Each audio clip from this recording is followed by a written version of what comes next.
राज्यातल्या शिक्षण संस्थांमधला भ्रष्टाचाराची कीड जी आहे ती अद्याप थांबलेली दिसत नाही. अनेक प्रकरणं वारंवार समोर येताना पाहायला मिळतात. कोल्हापुरातल्या सुद्धा एका शिक्षण संस्थेमधला एक प्रकार जो आहे तो समोर आल्याचं सध्या पाहायला मिळते. माझ्यासोबत याच संदर्भात बोलण्यासाठी युवक काँग्रेसचे पदाधिकारी देखील आहेत. काय नेमकं हा सगळा प्रकार आहे, हा सगळा भ्रष्टाचार नेमका काय आहे?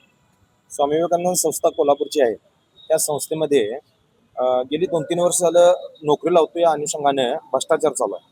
आणि हे कोण बाहेर काढत नव्हतं.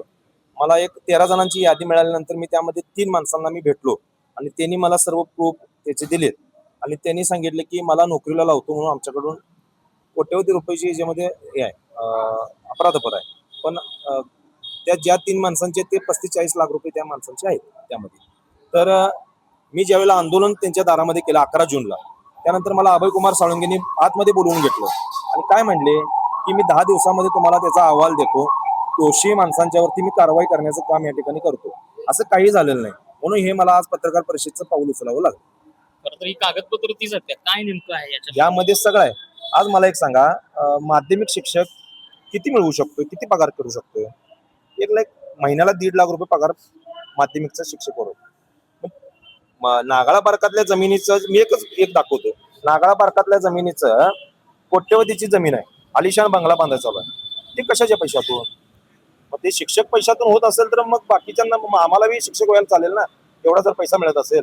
किंवा बाकीचे शिक्षक सुद्धा आहेत, ते सुद्धा मिळून आलिशान बंगले बांधू शकतात ना. कोण कोण बांधलाय काय? श्रीराम साळुंके म्हणून आहेत, ती बापूजी साळुंकेंची जे नातू आहेत, त्यांनीच हे सगळं जाळं कोल्हापूर जिल्ह्यातनं तयार केलेलं आहे.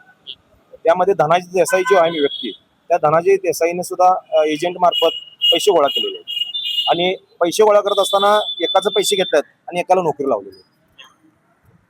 तुम्ही या शिक्षण संस्थेचं नाव घेताय, स्वामी विवेकानंद शिक्षण संस्था. राज्यभरामध्ये यांच्या अनेक संस्था, तिथे सुद्धा असाच प्रकार आहे का? असेल ना.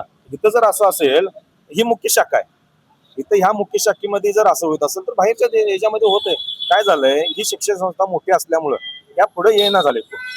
या शाळेमधून शिकून गेलेले मोठे मोठे पदाधिकारी आहेत, मोठे मोठे राजकीय नेते आहेत. मी काय शिकलेलो नाही, पण मी सामान्य जनतेच्या पाठीमागे राहणार आहे, त्या म्हणून यामध्ये उतरलेलो आहे. किती जणांची अशी फसवणूक झाली असं तुमचा अंदाज आणि किती जणांचे पुरावे तुमच्याकडे? 40-42 जणांची फसवणूक झालेली आहे. माझ्याकडे 3 जणांचे पुरावे, म्हणजे माझ्याकडे 13 जणांची टोटल यादी आहे. त्यापैकी 3 जणांचे पुरावे माझ्याकडे आता ऑलरेडी आहेत. म्हणजे सर्व व्हिडिओ सहित सर्व सीसीटीव्ही फुटेज आहेत, कॉल रेकॉर्डिंग्स आहेत, सर्व माझ्याकडे आहे. मी ज्या त्या वेळेला न्यायालयामध्ये ते दाखल करणार आहे. मी थांबलेलो आहे की सामान्य लोकांचे पैसे त्यांनी परत द्यावं. मी मागं आंदोलन घ्यायला तयार आहे. ही फसवणूक नेमकी कशी झाल्या, काय काय असं? ही रोख रकमेतून झालेली आहे फसवणूक. यामध्ये कुठंही म्हणजे आरटीजीएस किंवा NFT वगैरे काय झालेलं नाही, कॅश स्वरूपात झालेले आहे. कोल्हापुरातून पैसे घेऊन मुंबईमध्ये ते पोच करण्याचं काम या ठिकाणी षडयंत्र झालेलं आहे. मुंबईमध्ये पोहोचवलंय? हा, मुंबईमध्ये. मुंबईमध्ये कोणाला पोहोचवलंय काय?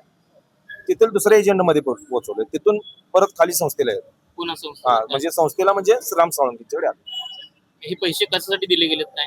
नोकरीला लावतो म्हणून पैसे घेतलेले आहेत. नोकरीला लावतो? हा. कुठली नोकरी काय?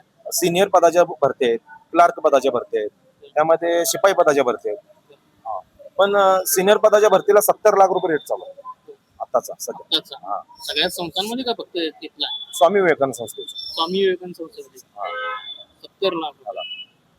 आणि यामध्ये कसं आहे, भाजपचा हात आहे, म्हणजे हा भाजपवाले जे आहे त्या संस्थेचे हात मिळवणी करू नये. त्यामुळं जे कौस्तुभ गावडे आहे ते सुद्धा ते काहीतरी शिक्षक मतदारसंघातून आमदारकीला उभारणार आहे. ते कुठले आहेत? ते कोल्हापूरचेच आहेत. पण त्या संस्थेचे काहीतरी लाईफ मेंबर आहेत ते.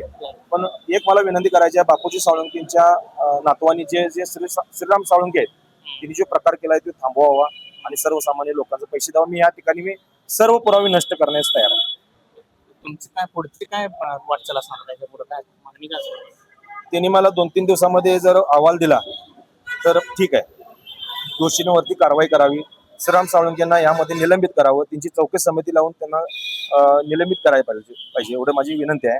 आणि त्यानंतर जर झालं नाही तर मी 25 तारखेपासून आमचे परमपूज्य बापूजी साळुंकेंच्या पुतळ्यासमोर आंदोलनाला बसणार मी तयार. धरणे आंदोलन करणार. शेवटचा प्रश्न, खरं तर राज्यात अशा पद्धतीने शिक्षण व्यवस्थेला कुठेतरी भ्रष्टाचाराची कीड लागताना पाहायला मिळते. सर्वात चांगल्या पद्धतीने शिकवणारी शिक्षण संस्था आहे आज रूपाला आलेली ही शिक्षण संस्था आहे. बापूजी साळुंकेच्या पाठीमागं अभयकुमार साळुंकेंनी चांगल्या पद्धतीने उत्तम प्रकारे ती संस्था चालवलेली आहे. पण यामध्ये मिठाचा कडा कुठेतरी श्रीराम साळुंके सारख्या माणसानं टाकलेला आहे. तो कुठेतरी थांबायला पाहिजे. खर तर कोट्यवधी रुपयांच्या अशा पद्धतीनं भ्रष्टाचार झाल्याचं उघडकीस हे सगळे पदाधिकारी आमदारांना पाहायला मिळतात. त्यामुळं शासनाने सुद्धा याकडे गांभीर्यानं पाहिलं पाहिजे. ज्या तरुणांची फसवणूक झाली, आर्थिक फसवणूक झाली, त्यांच्याबाबत सुद्धा काहीतरी ठोस पर्याय जळतो करून दिला पाहिजे. अशाच पद्धतीच्या मागण्या ज्या आहेत त्यांच्या पाहायला मिळतात. विशाल पुजारी, NDTV मराठी, कोल्हापूर.